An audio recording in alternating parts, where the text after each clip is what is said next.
el tiempo, por decirlo de alguna manera, no el clima, el tiempo, sino el tiempo que vivimos, es algo importante para nosotros estar pendientes, o por decirlo así, estar entendidos en función de las Escrituras a cuáles son o cómo va a ser el tiempo con el que nos vamos a enfrentar.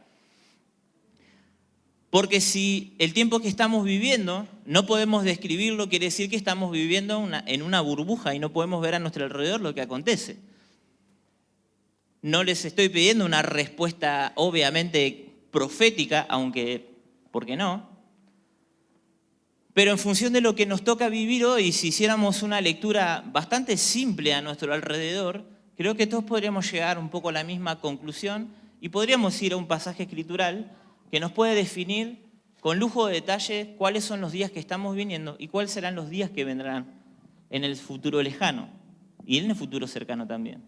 Así que donde estás me gustaría que puedas buscar 2 de Timoteo capítulo 3. Como todos saben, Timoteo fue el discípulo tal vez predilecto del apóstol Pablo y en él volcó una cantidad de riqueza y sabiduría que creo que no llega a reflejarse en las cartas que tenemos, donde él lo instruye al servicio, en donde él lo deja. Probablemente haya habido mucho más y lo poco que podemos ver ya notamos una cantidad de riqueza respecto del pastorado. De hecho, son las cartas consideradas las pastorales, de cómo tratar a la congregación, a la familia, al rebaño, cómo tratar, él siendo muy joven, cómo él debía desenvolverse con los adultos, con los más chicos, con los más grandes. Es realmente muy enriquecedor, se los recomiendo para todo aquel que haga una obra pastoral, ir a estas cartas, podríamos aprender mucho de ellas. Respecto del tiempo que viene, el apóstol Pablo dice así: también debes saber esto en el versículo 1, que en los postreros días vendrán tiempos peligrosos. Ahora escuchá la lista que viene adelante. Para los que no la conocen, presten atención. Porque habrá hombres amadores de sí mismos, avaros, vanagloriosos, soberbios, blasfemos, desobedientes a los padres, ingratos, impíos, sin afecto natural, implacables, calumniadores, intemperantes, crueles, aborrecedores de lo bueno, traidores, impetuosos, infatuados, amadores de los deleites más que de Dios, que tendrán apariencia de piedad, pero negarán la eficacia de ella. A estos evita. No, Perón. Evita de evitarlos. Qué lista, ¿no? Qué calificativos que de hecho algunos me tuve que buscar en el diccionario de qué estaba hablando para tratar de entender. Pero acá el apóstol Pablo le está avisando, por decir así, de alguna manera a su discípulo Timoteo: mirá que lo que viene para adelante son esta clase de personas. Uno podría hacer una lectura del mundo global en general, pero al fin y al cabo los que crean los contextos somos nosotros, somos las personas. Por eso Pablo habla específicamente de qué clase de hombres son con las que él se iba a encontrar en los días que vendrían. Y claramente no estamos viviendo los días de Timoteo, pero esto ha ido aumentando gradualmente con el paso de los años y muy probablemente esto siga sucediendo hacia adelante. Entonces, esta larga descripción de características horrendas que uno podría tener, te imaginas que alguien te empiece a describir y use alguno de estos calificativos, estamos en el horno. Vamos a volver a leerlos, porque son un montón. Yo sé que la Reina Valera es complicada, no sé si hay alguna otra versión un poco más clara, pero el versículo 2 dice así: porque habrá hombres amadores de sí mismos, avaros, vanagloriosos, soberbios, blasfemos, desobedientes a los padres, ingratos, impíos, sin afecto natural, implacables, calumniadores, intemperantes, crueles, aborrecedores de lo bueno, traidores, impetuosos, infatuados, amadores de los deleites más que de Dios, que tendrán apariencia de piedad, pero negarán la eficacia de ella. lo importante de esta lista de características que probablemente el apóstol Pablo se esforzó en ser exhaustivo, en que su discípulo Timoteo pueda entender qué clase de hombre, con qué clases de hombres se iba a encontrar. Él agotó todo su recurso probablemente lingüístico para decir, mira, de todas las palabras que te puedas imaginar y características negativas, bueno, los hombres se están dirigiendo cada vez más hacia eso. El énfasis en tantas características tiene que ver con la necesidad que el apóstol Pablo tenía de que Timoteo entienda de que los días que vendrían por delante no serían días fáciles. Lo que quiero decirte con esto es que, dado que esos días también los estamos viviendo hoy, porque parate en cualquiera de estas características y si mirásemos hacia afuera, porque acá no hay ninguno de esos, claramente, si mirásemos hacia afuera, el mundo está plagado de esta clase de características, distribuidas tal vez a lo largo de las diferentes naciones, pero podemos ver que el hombre como ser humano en todo su conjunto, hoy abraza y camina en función de todas estas características. ¿Coincidís conmigo o no? ¿Sí? ¿Se entiende lo que quiero decir? El hombre en su conjunto como humanidad al día de hoy se ha volcado tanto a sí mismo que si se fijan, la mayoría de estas características están vinculadas a la propia persona, al propio ser humano y en consecuencia lo que van a producir en otros. Sin contar todo lo que después el hombre hace o de alguna manera atenta contra la propia naturaleza. Todas estas características son las que nosotros debemos hoy poder identificar en el mundo que nos rodea. Si nosotros creemos ingenuamente que los hombres son todos buenos, como a veces me suele suceder, yo sé que esto les va a sonar raro, pero yo en ese aspecto me cuesta creer que haya personas tan horrendas, no sé, no me sale otra palabra. De verdad, y a veces me angustio. Yo una vez lo hablaba con Dani y, no sé, estábamos escuchando una historia horrible sobre situaciones que acontecían de secuestro de menores y todas esas que uno ni siquiera se anima a hablarlas, porque son conversaciones incómodas, porque tal vez lo más incómodo de esa conversación no es lo que está sucediendo, sino el hecho de que nosotros muchas veces no hacemos nada, ¿no? Esas conversaciones de hablar de la pobreza del de al lado, de la carencia del otro, que probablemente nosotros podríamos intervenir, pero no lo hacemos. El mayor problema a la hora de hablar de estas cuestiones no es lo difícil por lo que produce, sino que sabemos que después de la angustia nos clavamos una serie de Netflix y todo pasa. Y volvemos a sentirnos bien de nuevo.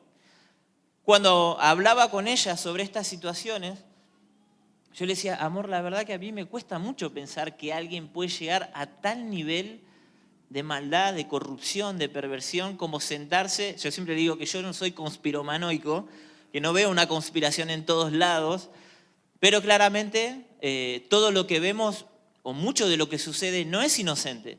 No me cabe la menor duda, pero no me imagino a personas sentadas en una mesa diciendo, no, vamos a hacer esto vamos a mostrar en la película de Marvel el ingreso de los extraterrestres para que, no sé, ¿entienden lo que quiero decir, no? Entonces, tal vez esa ingenuidad que hace que yo no pueda imaginarme hombres realmente siendo influenciados por las tinieblas o por una actividad demoníaca, hace que mi concepción de la humanidad a veces sea un poco más suavizada, como los filtros de Snapchat, ¿no? Cuando te sacan todas las arrugas, cuando te sacan las ojeras, esa ingenuidad que muchas veces en la que caigo, ¿no? Me hace ver la humanidad como un poquito mejor, o querer verla un poquito mejor de lo que es.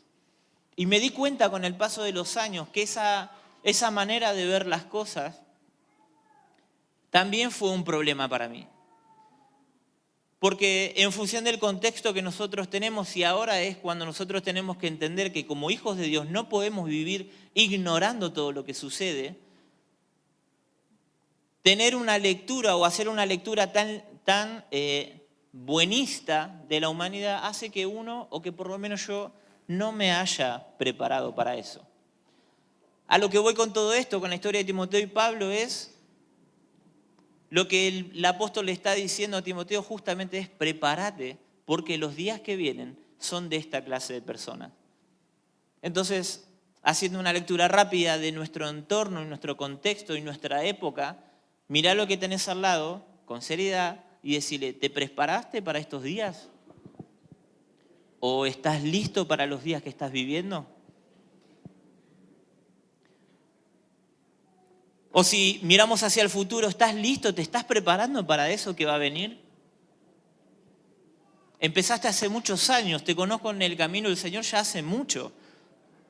Si el Señor viniera hoy a pedir cuentas de tu obra, ¿estarías listo? ¿Tu obra está completa? ¿Recién está empezando? ¿Te estás preparando para ella? El apóstol Pablo le dice a Timoteo que todo soldado que milita no se enrieda en asuntos naturales. Que un atleta que se prepara para correr una carrera no gana a menos que se esfuerce y la gane legítimamente. El apóstol Pablo le está dando instrucciones a Timoteo, dejándole en claro que el trabajo que él tiene no solo es cuidar una comunidad, sino que se tiene que preparar para eso. Que el tiempo que le va a tocar vivir no va a ser un tiempo fácil. Entonces le está diciendo, mirá Timoteo, que voy a usar todos los recursos que tengo, todo el léxico espectacular que tenía Pablo, la capacidad de dar ejemplos, de poner en palabras cosas muy complejas, todo esto para que vos entiendas que teniendo la corta edad que tenés, si no te preparás, ese tiempo va a llegar y vas a quedar afuera. O te vas a quedar afuera, o te va a pasar por arriba, o vas a recibir personas que no vas a saber qué hacer con ellos. Alguno se puso a pensar que en los días que estamos, ¿qué hacemos con un trans? Probablemente sí, pero es mejor a veces no pensar. ¿Por qué? Y porque hay posturas encontradas, porque hay, bueno sí, bueno no, pero ¿qué hacemos? ¿Lo mandás a que se opere, a que vuelvan a hacer, no sé, que se afeite, que se maquille la barba? Son cuestiones bastante complejas de las que la iglesia a nivel global debe tratar. Y es importante. Porque son los días que estamos viviendo. Y los días que vienen por delante no van a ser mejores. O no van a ser más fáciles. Para nosotros que vivimos en el Señor, en el Maestro, en el ungido, nuestra vida atravesando toda esta era tan perversa, probablemente el Señor nos guarde de todo eso. Pero no significa que vamos a vivir completamente aislados de esa realidad. Porque es importante que puedas ver hacia el futuro, hacia el mañana, porque eso hace que te prepares para eso. Mi pregunta hoy es, ¿te estás preparando para lo que viene? Porque claro, prepararse para lo bueno tal vez es fácil, es lindo, es divertido, está bueno. Sí, me estoy preparando para la bendición porque las promesas del Señor para mí son la Hilux, el terreno, la casa, el viajar por el mundo, ir a las naciones. Voy a contar una anécdota, mi hermana me va a matar. Había un chico una vez que era amigo nuestro y estaba enamorado de una de mis hermanas. No voy a decir quién para no quemarla, pobre. Pero este chico recontraevangeloide como nosotros de pequeños, tenía incorporada todo el vocabulario evangélico y esta persona le dice... Perdón. Esta persona le dice, vos conmigo vas a recorrer el mundo.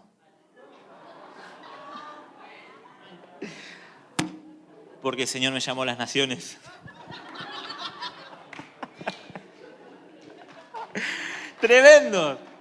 La convicción de este chico a mí me impactaba. Yo digo, wow, ojalá venga alguien y me diga lo mismo, así puedo viajar un poco. Que hasta ese momento lo más lejos que iba era a Carapachay, a la casa de mis tías, a cortarme el pelo. ¿Se pueden imaginar? Perdón, vino ese pensamiento intrusivo así, ese recuerdo. Pero bueno, más allá del chiste, este chico en aquel momento probablemente estaba muy convencido de lo que alguien le había dicho respecto a su vida, había sido ministrado, era una época donde teníamos muchas visitas de lo que en aquel momento eran hombres que habían sido ungidos como profetas, teníamos estos momentos de de administración y siempre había alguien que venía y con esta palabra para alguno. Pero bueno, este chico estaba convencido, en definitiva, por lo menos en aquel momento, de que eso iba a suceder así. Entonces, cuando nosotros pensamos en nosotros y esperamos las bendiciones, claramente las esperamos con ansias. Esperamos el día en el que el Señor dé a conocer nuestro nombre, que nos toque estar ahí, que llegue el día de que anuncien la explosión de tu empresa, cómo despegó tu proyecto, tu idea, y todo eso realmente está bueno. Todo eso realmente está bueno. Y es importante, claro que sí. Porque forma parte de manifestar y dar a conocer el reino que el Señor depositó en nosotros. Los empresarios, siendo empresarios realmente diferentes, dando a conocer una manera de administrar en orden distinta a la que está acostumbrado el argentino chanta, pasando por alto, por encima, todas las regulaciones que hay. Está bien que a veces es un poco asfixiante, pero el respaldo del Señor está ahí cuando uno hace las cosas en orden. Dice que el Señor va a ser retenido hasta la restauración de todas las cosas. Parte de restaurar todas las cosas tiene que ver con que nosotros, como hijos de Dios, hagamos esta redención de cada sistema en el que nos toca participar. En el lugar en el que vos estás, en el lugar en el que vos te toca moverte, tu trabajo, en tu círculo, en tu ámbito, la manera en la que uno redime esos lugares no es ungiendo un lugar con aceite. No se redime un lugar ungiéndolo con aceite. La redención de los sistemas, la redención de cada acto profanado a lo largo de la historia tiene que ver con que haya un hijo del reino, un hijo justo, que ejecute esas acciones y que las vuelva a un plano de justicia. La redención tiene que ver con eso, a volver las cosas a su lugar. Entonces todo esto es importante y te toca hacerlo, y gloria a Dios por cada promesa que va a ser un disfrute para vos, para tu familia, para tus hijos. Gloria a Dios por eso. Pero en el medio de todo eso está la realidad del mundo que nos rodea. ¿Y cómo nos preparamos para eso? ¿Cómo te preparas para eso? Contale al del lado. ¿Cómo te estás preparando para eso? Dile, ¿cómo te estás preparando para los días que vienen? No, yo estoy esperando la bendición. Ok, va a venir la bendición, pero te puedo asegurar que las tinieblas no se van a quedar aplaudiéndote. Mirá, qué buenas las bendiciones que recibe. El mundo de tinieblas no va a estar cómodo con que el Señor te dé todo aquello que tu corazón anhela, aquello que probablemente te lleva o te direcciona hacia el cumplimiento de tu propósito. Déjame decirte lamentablemente que no va a ser tan sencillo. Cuando las bendiciones llegan, sabe que el mundo de tinieblas está ahí a la expectativa del primer error o de la primera fisura para poder filtrarse allí. Para que aquello que fue una bendición pueda convertirse en maldición. Para que ese trabajo que tanto anhelaste cuando venga te consuma y no te permita disfrutar la vida que el Señor te dio. Para que cuando las riquezas que tanto anhelaste, después de haber peleado tanto, vengan, ellas ocupen todo tu corazón y ya no haya más lugar para el Señor. ¿Se entiende lo que quiero decir? Entonces a veces nos dormimos quizás, como dice el buen dicho argentino, en los laureles, de lo que esperamos que el Señor haga con nosotros. Sí, eso es bueno esperar en Él. Claramente el Señor va a hacer la obra que prometió en vos. Está escrito, es su promesa. Pero también está escrito que los días que vienen por delante no van a ser días fáciles. Así que te voy a pedir que cierres tus ojos un segundo y que puedas pensar, ¿cómo me estoy preparando para los días que vienen? Y reflexioná sobre esto. Cerrá tus ojos, por favor.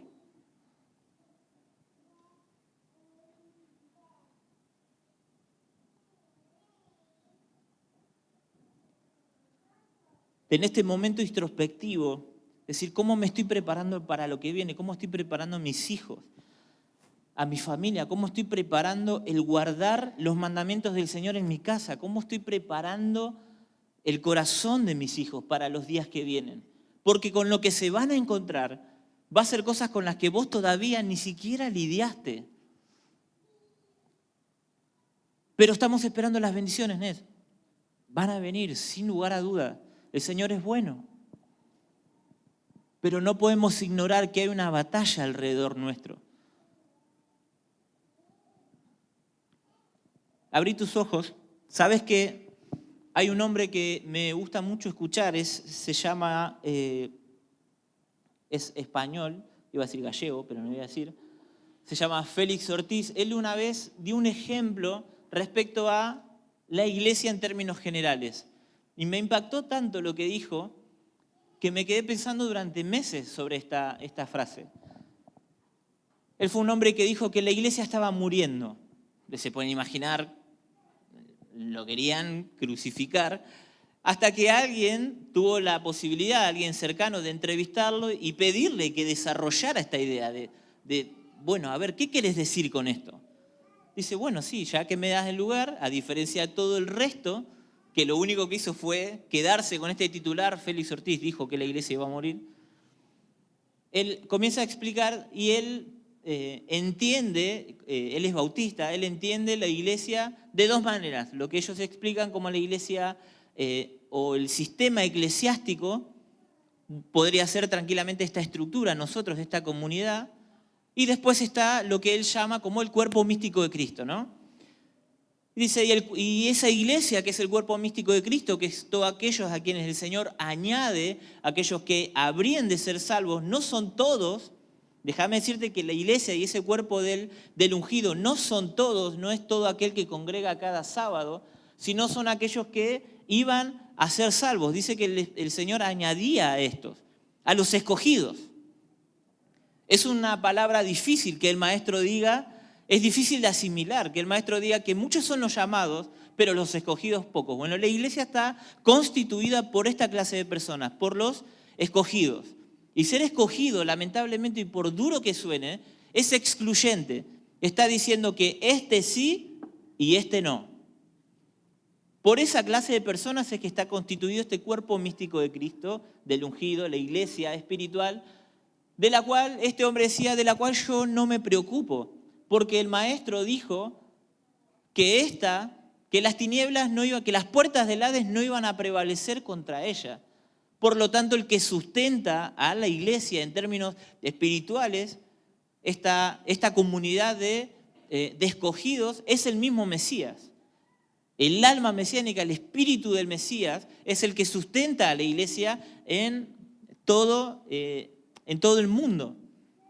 Pero esa iglesia, que es el cuerpo místico, por decirlo así, o ese cuerpo espiritual, no es las comunidades. Porque de hecho, él hizo un ejemplo que lo vimos una vez con Nair hace un tiempo atrás, de que las 7 iglesias más importantes fueron las 7 iglesias de Apocalipsis. ¿Las recuerdan? Todas estas comunidades estaban en Turquía, ¿no? En Turquía estaban las 7 comunidades de Apocalipsis. Al día de hoy, la mayoría de esas 7, no sabría decirle con exactitud cuántas, pero alrededor de 5 o 6 son comunidades musulmanas. La iglesia de estos lugares tan relevantes y tan trascendentales para aquel entonces, hoy son comunidades musulmanas. Se podría decir que en ese sentido la iglesia perdió la pelea contra el Islam. Entonces este hombre dice, yo no tengo de qué preocuparme. La iglesia en términos espirituales, la de los escogidos, está sustentada por el espíritu del Mesías. Pero la otra, las iglesias, las comunidades, se ha estudiado y se ha demostrado que toda comunidad crece, se desarrolla y a lo largo de los años muere. Desde el nacimiento del cristianismo hasta acá, las comunidades atraviesan estadios de crecimiento, después llega una etapa donde viene la planicie y con el paso del tiempo se van diluyendo, se van perdiendo. Entonces, ¿qué me quiere decir? ¿Nos vamos a morir? No nos vamos a morir, familia, tranquilos. Pero esta iglesia, esta institución, esta organización eclesiástica están destinadas a desaparecer por los efectos mismos de las comunidades, porque a medida que pasan los años, las familias van entrando en ciclos donde cada vez se va diluyendo más lo que eran los pilares con los que se fundaron las instituciones. Ya después, año tras año, generación tras generación, los hijos no abrazan los preceptos de ese lugar de la misma manera que han sido sus fundadores. Va mutando, la teología de los lugares va cambiando y poco a poco se va disolviendo. El cristianismo en esto somos expertos. Porque de aquella primera iglesia que nació, hoy tenemos alrededor de 35.000 denominaciones. ¿Qué te quiero decir con todo esto?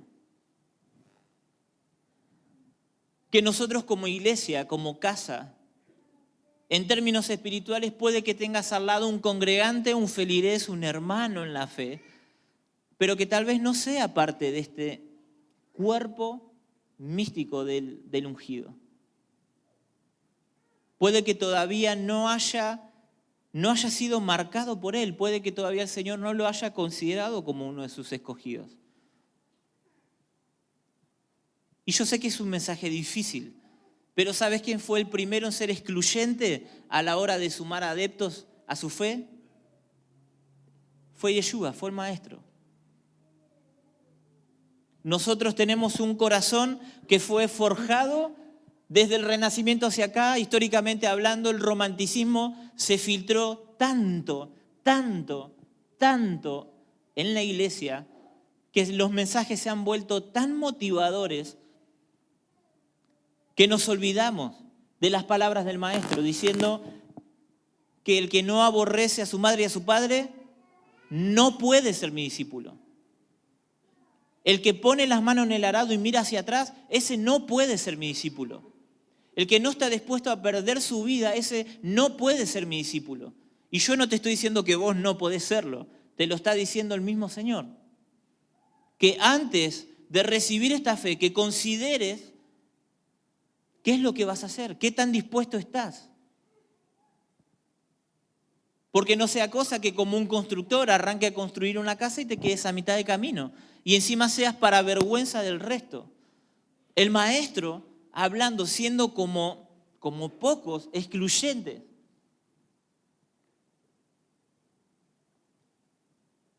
Esa iglesia forjada de los escogidos es una iglesia forjada de personas que están dispuestas a darlo todo, hasta lo último. Y probablemente muchos de los que estamos acá hemos tomado esta decisión hace muchos años. Para los más jóvenes, esta decisión que renovamos sábado tras sábado, como fue en mi caso hace muchos años, cuando era un poco más joven, a medida que vayas madurando vas a ir entendiendo la importancia y la profundidad de estas palabras. El entregarle la vida al Señor, el estar dispuesto. Que probablemente los días que vengan por delante no sean tan fáciles, pero yo de todas maneras, mi fe se va a mantener fuerte y si no, voy a orar para que Él la fortalezca. Familia, lo que tengo para decirles hoy es que lo que viene por delante no es fácil. Las bendiciones van a estar, quédate tranquilo, porque si Él lo dijo, Él lo va a hacer. Pero no te duermas en los laureles. La congregación está entrando en un tiempo donde el Señor nos está dando tal magnitud de posibilidades de hacer obras y de servir, que si nosotros no nos damos cuenta y nos dormimos en esos laureles, vamos a empezar a tener bajas. Porque las puertas las abre Él, pero abre puertas a lugares que son para dar una batalla, que son para llevar luz, donde claramente hay oscuridad. No nos está abriendo las puertas solamente a lugares donde todo va a ser maravilloso, donde la vamos a pasar bomba, donde todo va a estar bueno. No, porque estamos buscando restaurar las cosas. Y las tinieblas se oponen a eso.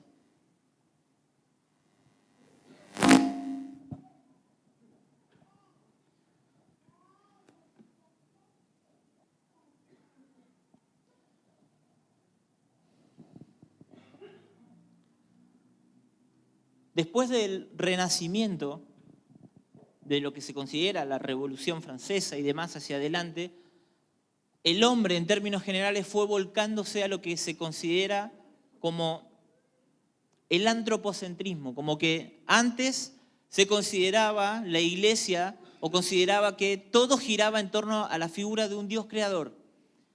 Todo era un teocentrismo, todo giraba en torno a la concepción de un Dios creador. Venido a lo que se llama como la ilustración o el iluminismo, el hombre comienza a surgir y a ponderar la propia figura del ser humano como el centro de todas las cosas. El intelecto del ser humano se volvió el nuevo Dios del hombre llamado hombre moderno. Y esto, aunque no lo creas, aunque digas, no, yo soy cristiano, yo creo que hay un Dios. Déjame decirte que todas estas ideas del hombre moderno están tan filtradas dentro de la iglesia que ni siquiera nos dimos cuenta. Ni siquiera nos dimos cuenta. ¿Sabes por qué? Porque el hombre tiene una característica que es increíble, como incluso en nuestro organismo tiene la capacidad de asimilar cosas. Y la asimilación es una palabra que lo que intenta explicar es cómo algo que no te es propio, con el paso del tiempo lo vas incorporando. Y lo vas incorporando, y lo vas incorporando. Algo que antes era completamente nocivo para vos o no lo hubieses hecho, a medida que el tiempo pasa, y esto empieza a ser como la famosa tortura china que le dicen o japonesa, la de la gota, empieza a gotear lentamente hasta que parte la roca. La cultura en la que nosotros vivimos funciona de esa manera. La corriente de este mundo de la que Pablo hablaba se trata de esto. De esa corriente que te va llevando, te va desviando y ni siquiera te das cuenta. La corriente del mundo probablemente no sea violenta y te venga y te empuje de una patada a negar tu fe. No lo va a hacer, porque no lo va a lograr. No va a lograr que alguien venga acá, te pegue una patada y te diga, nega tu fe. Eso no va a pasar, por lo menos por ahora. Pero nos están empujando de una manera tan sutil que no nos damos cuenta. Y poco a poco las generaciones que vienen por delante van perdiendo el sentido de abrazar esta fe. Entender que abrazar esta fe tiene que ver con abrazar la causa de dar una pelea contra las tinieblas, de llevar luz, de que tenemos una responsabilidad y de que la fe solamente no es el cumplimiento de los deseos buenos que tenemos nosotros o de lo que nos gustaría que nos suceda. Yo sé que estamos en Occidente, que estamos muy lejos del lado oriental del mundo, donde allá realmente se ve la fe puesta a prueba, donde probablemente te asesinarían por mencionar el nombre del maestro, como acá esto no sucede, pero la estrategia es otra. La asimilación, poco a poco, ideas, pensamientos, conceptos, filosofías de hombres. Bueno, sí, el evangelio al final no era todo tan, no era tan malo, está bien, yo me convierto al Señor y ahora yo llegué por una necesidad y bueno, ahora que me dio la casa, la verdad que Dios, ahora estaría bueno que me des un auto y ahora estaría bueno que me des un mejor trabajo y ahora estaría bueno. Y sin lugar a duda, el Señor como es bueno, provee todas estas cosas. Pero también el Señor dijo que había que buscar su reino y su justicia y todo eso que nosotros queremos sería añadido. Pero muchas veces estamos corriendo detrás de la añadidura y no del reino.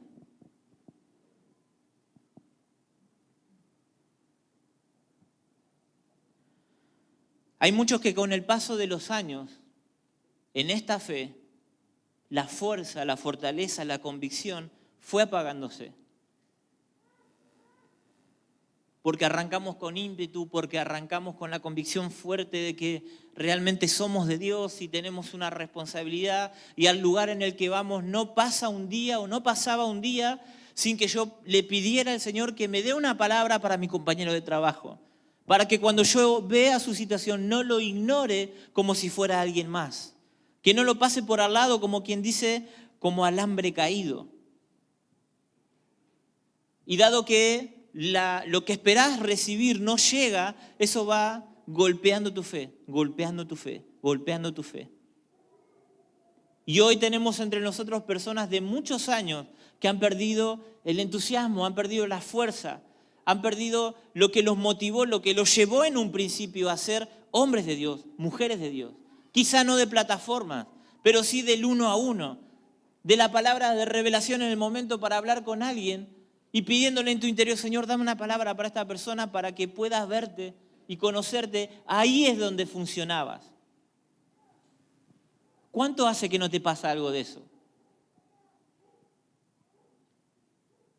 ¿Cuánto hace que en una conversación, en tu trabajo, no le estás pidiendo en tu interior, Señor, dame una palabra para esta persona? No puede ser, yo no puedo venir, trabajo hace 7 años acá, conozco a esta persona hace 7 años, conozco todos sus problemas, pero jamás pude decirle algo que llegue a su corazón. No, porque nosotros no hablamos de Jesús en el trabajo, no hace falta hablar de Jesús para demostrar. Seguramente que no. Seguramente que no. Pero muchas veces no tenemos ni siquiera la manera de demostrarlo, porque nos mezclamos entre la multitud, nos asimilamos frente a ellos. Y la Escritura es clara, no te hagas a ellos, que ellos se hagan a vos. Alguien que vivió esto en carne propia fue Esdras. Cuando tuvo la oportunidad de restaurar el templo, cuando él oraba y decía, Señor, hubo alguien, tocaste el corazón de un rey que nos dio la oportunidad de venir a construir y me siento avergonzado porque tus sacerdotes y principalmente los reyes y los príncipes fueron los primeros en mezclarse con las mujeres de los pueblos que nos dijiste que no lo hiciéramos. Se mezclaron, se asimilaron. Cuando el Señor les había dicho, van a ir al cautiverio, pero no se mezclen, no den a sus hijas en matrimonio con estos pueblos. La mezcla hace que las cosas no puedan consagrarse. Dice que Esdras se rasgó el vestido, se arrancó hasta el pelo de la barba, porque estaba esforzándose, reuniendo a toda la familia sacerdotal y se encuentra con que estos sacerdotes de linaje se habían mezclado.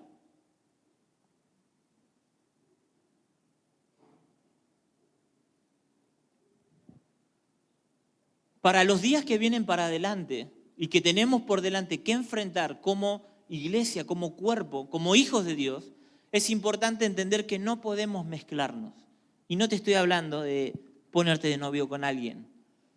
Estoy hablando de no mezclar la cultura, una cultura de reino, de justicia, de misericordia, de piedad, de bondad, con la cultura que tenemos afuera, que poco a poco se está metiendo, que empezás a considerar lo que antes te resultaba completamente reprobado y ahora al menos lo considerás. Déjame decirte que poco a poco la cultura comienza a encontrar fisuras y comienza a filtrarse. Si pasaron los años y sentiste que perdiste la fuerza que tenías cuando al principio abrazabas tu fe con tanto fervor que incluso sin ser gran elocuente a la hora de hablar la palabra, sin estar tan ávido en las Escrituras, te parabas a discutir con cualquiera. Yo era uno de esos. Y de ahí viene el apodo del verdulero. Porque no, estaba tan convencido de mi fe, mi amor por Dios era tan fuerte que me acuerdo, casi me echan de una clase una vez en filosofía en el colegio por ponerme a discutir con el profesor.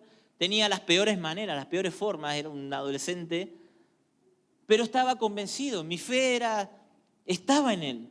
Carecía de conocimientos, de herramientas, pero mi fe era así, estaba convencido. Mira, mi mamá me hizo acordar hace poco que de chico llevaba la Biblia al colegio para predicarle a mi profesora, a mi maestra. No sabía ni lo que decía, apenas había aprendido a leer. Pero muchos de los que estamos acá hemos vivido esta etapa en nuestra vida. En nuestra vida, en la fe. Y tal vez hoy, con el paso de los años, te encontrás cansado. Porque tal vez la promesa todavía no llega. Porque seguís esperando. Porque la añadidura nunca llega. Pues sí, Señor, pero viví corriendo detrás del reino, viví sirviendo, ¿y la añadidura para cuándo? ¿Y la bocanada de aire para cuándo?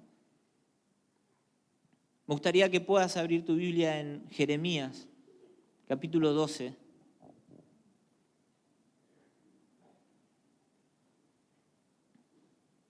Verso 5.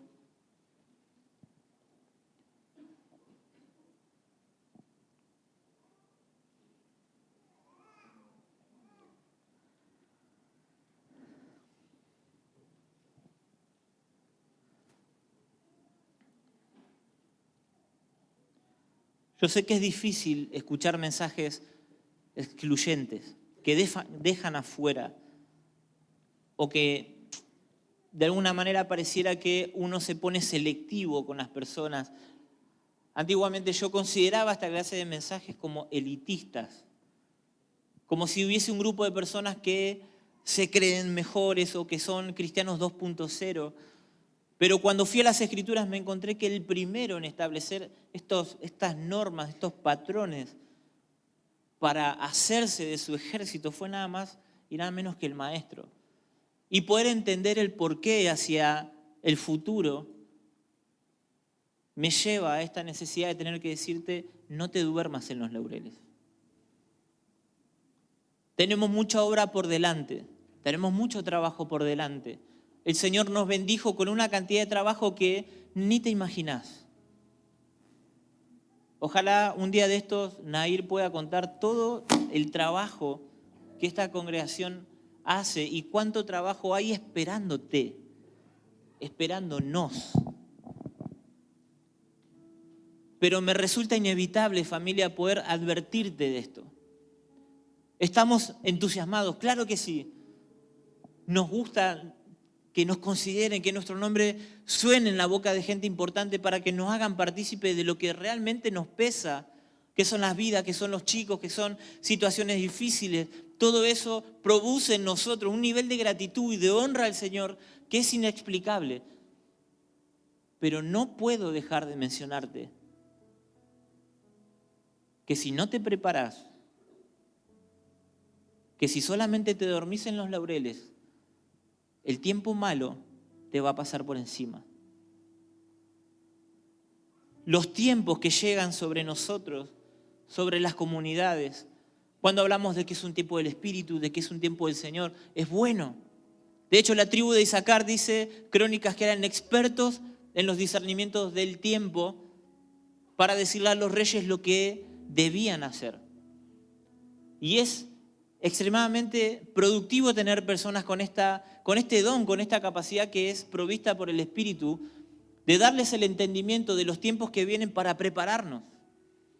Y yo te puedo decir que hace muchos años vienen instruyéndonos para los días que estamos viviendo. Para muchos el día de la promesa ya llegó. ¿Pero te encuentras listo? ¿Sos el hombre que tenías que ser a esta altura? Después de, como dijo Ger ayer, tantas enseñanzas, tantas prédicas, tantas situaciones con las que el Señor buscó corregirnos, con las que el Señor buscó formarnos, forjar nuestro carácter. Hemos hablado durante años de esto. Forjar el carácter del Hijo de Dios, de aquel que no se doblega frente a la primera dificultad, que tiene una fe tan sólida en el Maestro, que no importa lo que venga y lo que suceda, aunque la promesa no venga y se tarde años como fue con los patriarcas, aún así tu fe no se doblega. Aún así tu relación con Dios, en lugar de ir apocándose, va encendiéndose cada vez más. Hemos sido instruidos en esto. Se ha golpeado nuestra alma con palabras que nos marcaron. Hemos tenido impresiones en nuestro espíritu que muchos de los que están acá, hasta el día de hoy, siguen abrazándolas.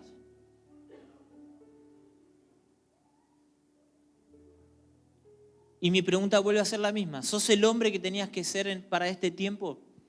¿Sos la mujer que debías ser para este tiempo? ¿O vivimos constantemente en este ejercicio de vivir aprendiendo, pero nunca estamos listos para nada? El Señor nos está confiando vidas, familias, obras, lugares, espacios. No solamente porque le caímos bien. Él nos está confiando cosas.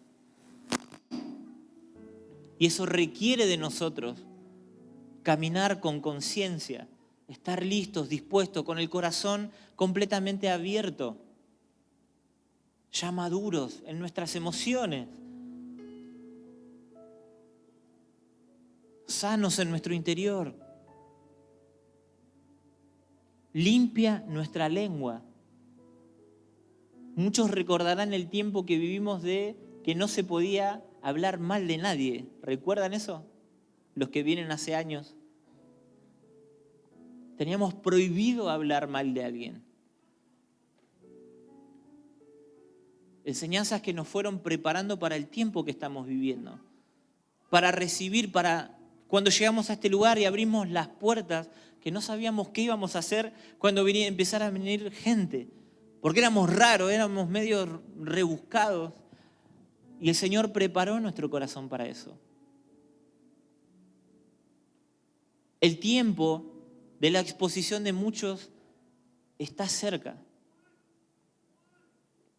El momento en el que el Señor va a decir, para este día te llamé, está cerca.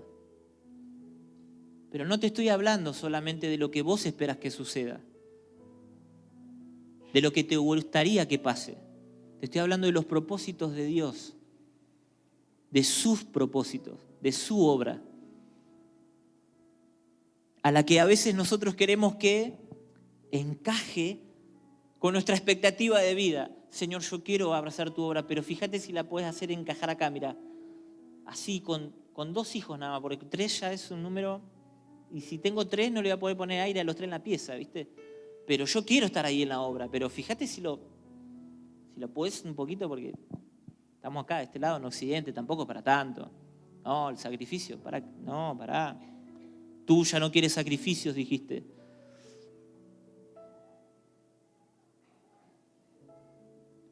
Queremos encajar la obra del Señor y sus propósitos a los nuestros.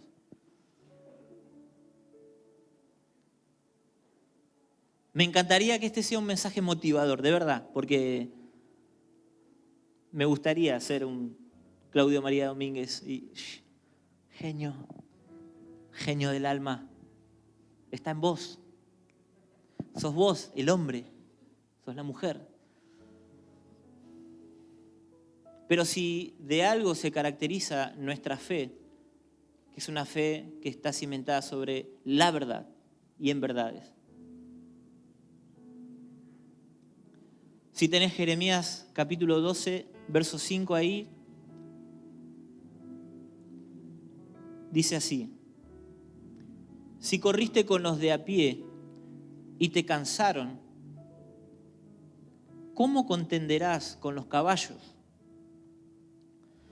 Y si en la tierra de paz no estabas seguro, ¿cómo harás en la espesura del Jordán?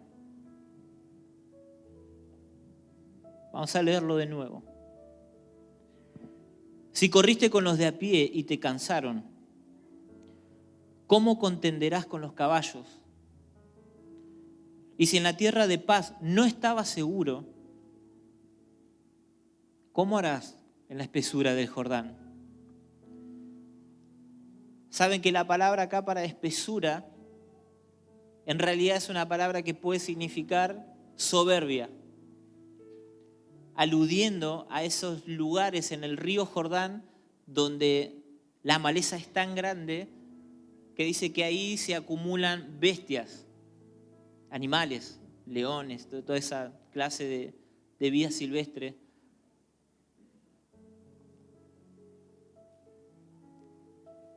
Y pensá un cachito, si ya estás cansado, si crees que ya estás cansado de caminar tanto, de haber peleado tanto, Señor, vengo peleando la carrera de la fe, tanto. No tengo dudas de que probablemente estés cansado, lo cual es válido. Pero el profeta acá estaba diciendo, si en lo que consideramos tierra de paz, esta nuestra tierra, por difícil que sea tu situación hoy, te puedo asegurar que es tierra de paz. Que todavía podamos reunirnos a honrar a nuestro Señor con tanta libertad, es tierra de paz. Y si en tierra de paz no estabas seguro, te sentías con problemas y aún así te costaba, decías, ¡ay, qué garrón tener que ir miércoles, jueves, viernes, sábado y domingo! ¿Qué va a pasar cuando en el transcurso del río llegues a la parte difícil? Si corriendo con los de a pie, dice, te cansaron, ¿cómo vas a contender con los caballos? Esto te está diciendo que si la batalla que peleaste hasta ahora te ganó, te quitó las fuerzas, pensá qué vas a hacer con los días que vienen, con esa clase de personas que leímos al principio. ¿Cómo vas a contender? No con las personas, sino con lo que hay en ellos. Y esta casa está a las puertas de eso. No de contender con hombres, de contender contra lo que opera en el corazón de esas personas.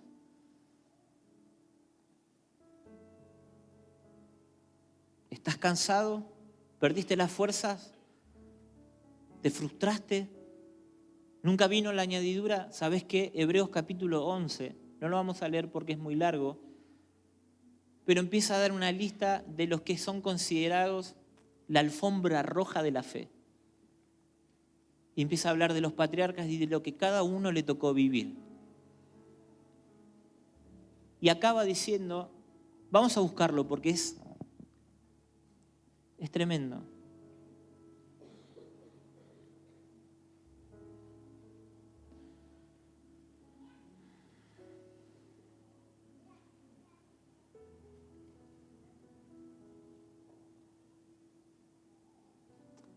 Hebreos capítulo 11.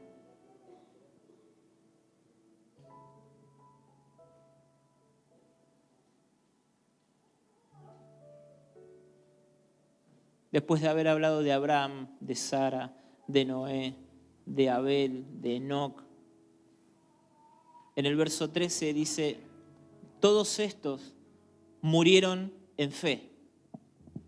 La mejor traducción para ahí fe hubiese sido fe obediente, no la fe occidental de la simple esperanza de que algo suceda.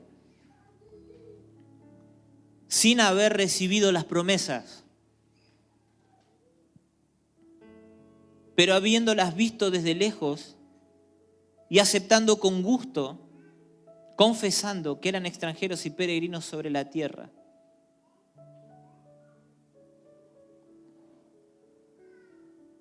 El verso 17, hablando de Abraham, de su hijo, lo que el Señor le pidió, dice que lo recibió como resurrección porque ya lo había matado en su corazón. Isaac, Moisés, de Moisés dice, por la fe Moisés cuando ya era grande rehusó ser llamado hijo de la hija de Faraón, escogiendo más bien ser maltratado con el pueblo de Dios que gozar de los placeres temporales del pecado. Consideró como mayores riquezas el oprobio del ungido que los tesoros de Egipto, porque tenía la mirada puesta en la recompensa. Recompensa que miró de lejos. Porque sabías que Moisés no entró a la tierra prometida. ¿Sabías? Moisés no entró a la tierra prometida. Moisés no recibió la añadidura. No corrió todo el desierto simplemente esperando que el día de la tierra prometida llegara.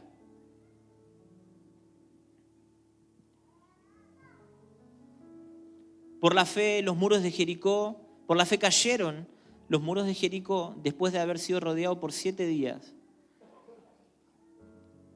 Por la fe, la ramera Rahab pereció con los desobedientes por haber recibido a los espías en paz. ¿Y qué más diré? Pues el tiempo me faltaría para contar de Gedeón, de Barak, de Sansón, Jefté, David, Samuel y los profetas, quienes por la fe conquistaron reinos, hicieron justicia, obtuvieron promesas, cerraron bocas de leones, apagaron la violencia del fuego, escaparon del filo de la espada, siendo débiles, fueron hechos fuertes. Se hicieron poderosos en la guerra, pusieron en fuga ejércitos extranjeros. Las mujeres recibieron a sus muertos mediante la resurrección. Otros fueron torturados, no aceptando su liberación a fin de obtener una mejor resurrección. Otros experimentaron insultos, azotes, hasta cadenas y prisiones. Fueron apedreados, aserrados, tentados, muertos a espada. Anduvieron de aquí para allá, cubiertos con pieles de ovejas y de cabras, destituidos, afligidos, maltratados, de los cuales el mundo no era digno. Errantes por desiertos y montañas, por cuevas y cavernas de la tierra. Y todos estos, habiendo obtenido aprobación por su fe obediente, no recibieron la promesa. Porque Dios había provisto algo mejor para nosotros. No vengo a pincharte el globo de las expectativas de una buena vida en el Señor. Gloria a Dios si Él te la concede. Que así sea. Oramos por vos, te bendecimos para que el Señor te dé el mejor de los pasares por esta vida. Con toda sinceridad, te dé el mejor de los pasares. Que puedas dejar herencia a tus hijos, a tus nietos. Que nada te falte. Que estés rodeado de afecto, de familia. Pero sabe que esta fe no consta solamente de las añadiduras.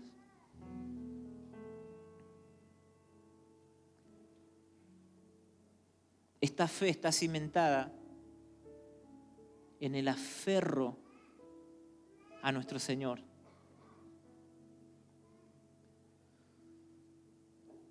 Si te cansaste, si esperaste mucho, si se apagó la llama de la fe,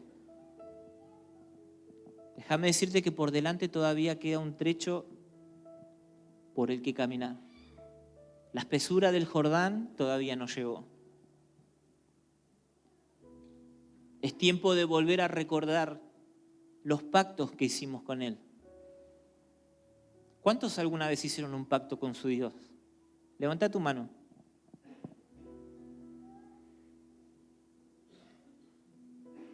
¿Lo cumpliste? ¿Un voto? ¿Quién hizo un voto alguna vez para el Señor o con el Señor?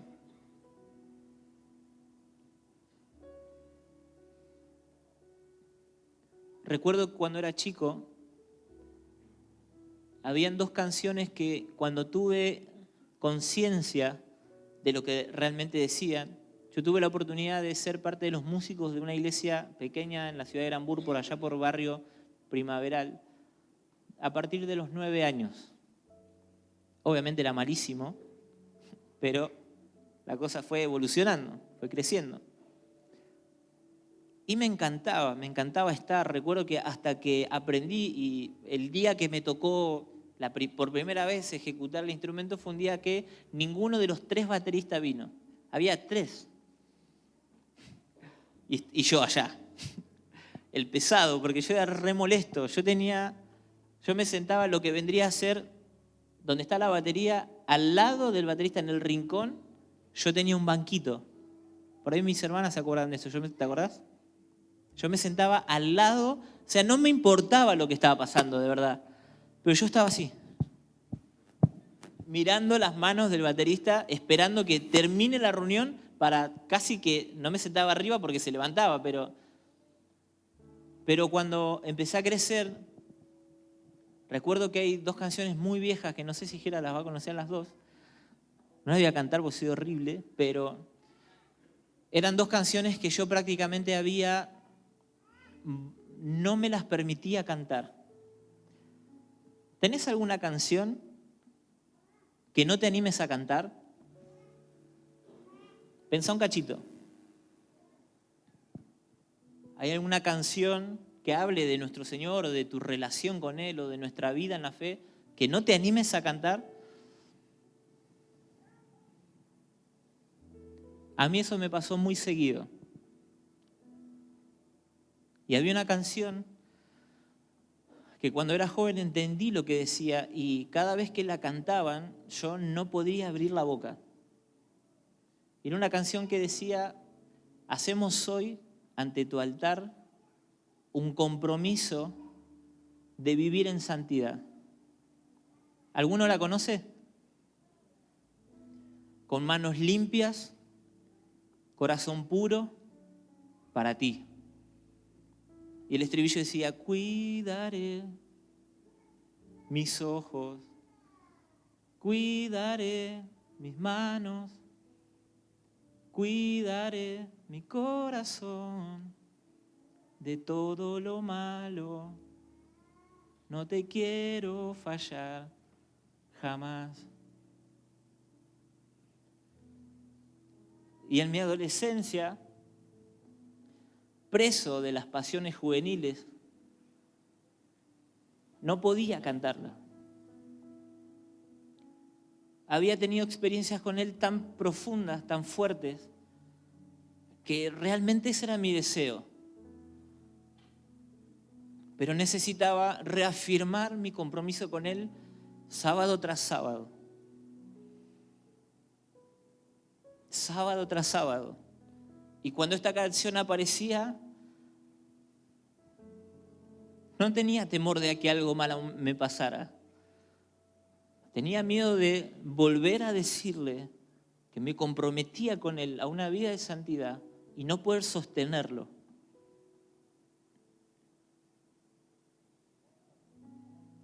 Después había otra que vino unos cuantos años después, que es Sin Reservas, la que escuchamos la otra vez, ¿te acordás?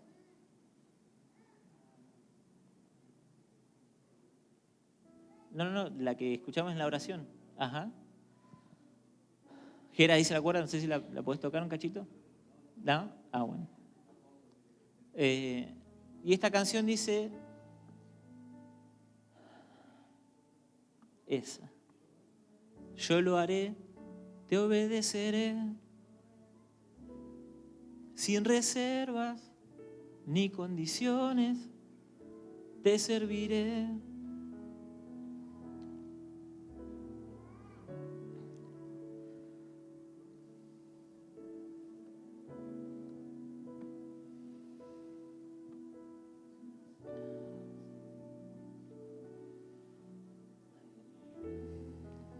Cuando tuve mis primeros destellos de madurez y entendí que estas eran oraciones de hombres que probablemente habían entregado su vida al Señor y lo amaban tanto, porque no podría salir esa letra de ningún otro lugar. Durante mucho tiempo fue una canción que cantaba con toda la fuerza de mi ser, hasta que después de haberme apartado, de haber vivido un poco mi vida fuera del Señor, cuando volví la volví a escuchar,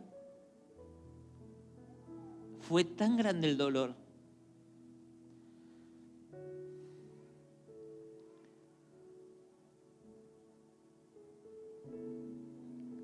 Creo que sería bueno, si estás listo, si estás preparado, si amás a tu Señor, que podamos hacer esta oración. Que esta canción pueda ser para nosotros hoy una oración de revalidar nuestro compromiso con Él, de revalidar la entrega y la consagración a Él. Hemos consagrado cosas en este lugar muchísimas veces. Muchísimas veces hemos orado para consagrar nuestra vida, nuestra familia, nuestros hijos. Pero sabes que la consagración no es un acto simplemente momentáneo de oración, de imposición de manos, de emoción profunda. Eso solamente es la primera parte. La consagración implica apartar algo y en consecuencia vivir una vida hacia lo que fue consagrado.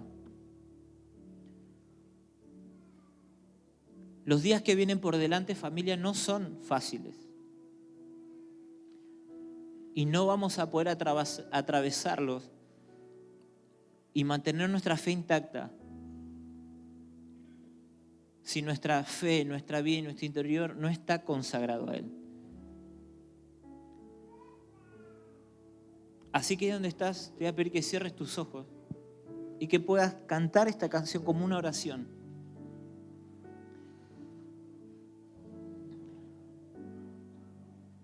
Empezaba diciendo, heme aquí, Señor, envíame. Si te puedo servir, aquí estoy. Como el barro, Señor, en tus manos soy, para que me hagas a tu imagen. Tómame y yo lo haré. Y ahí haz esta oración si estás dispuesto.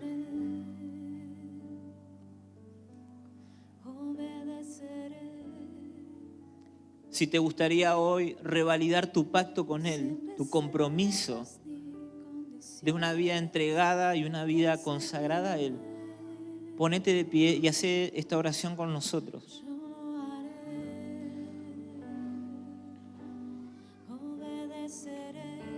Sin pensar en las añadiduras que tan bueno probablemente sean.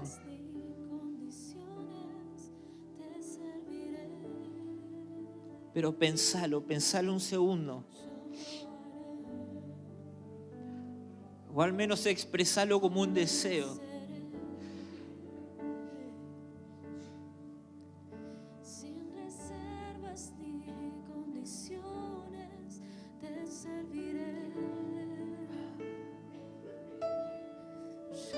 Deseo tanto obedecer, Señor. Y esa realidad está tan lejos de mí. Pero en mi interior hay un deseo profundo de corresponder a tu llamado, Señor.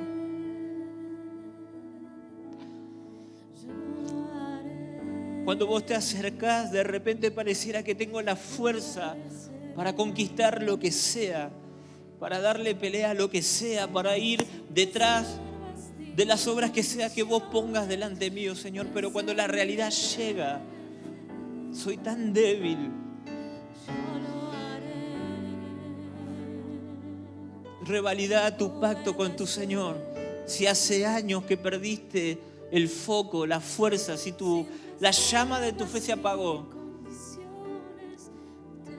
volvé a ordenar tu altar, volvé a ordenar tus promesas. Él es fiel. Cada promesa que te hizo la va a cumplir porque Él es fiel y no puede negarse a sí mismo.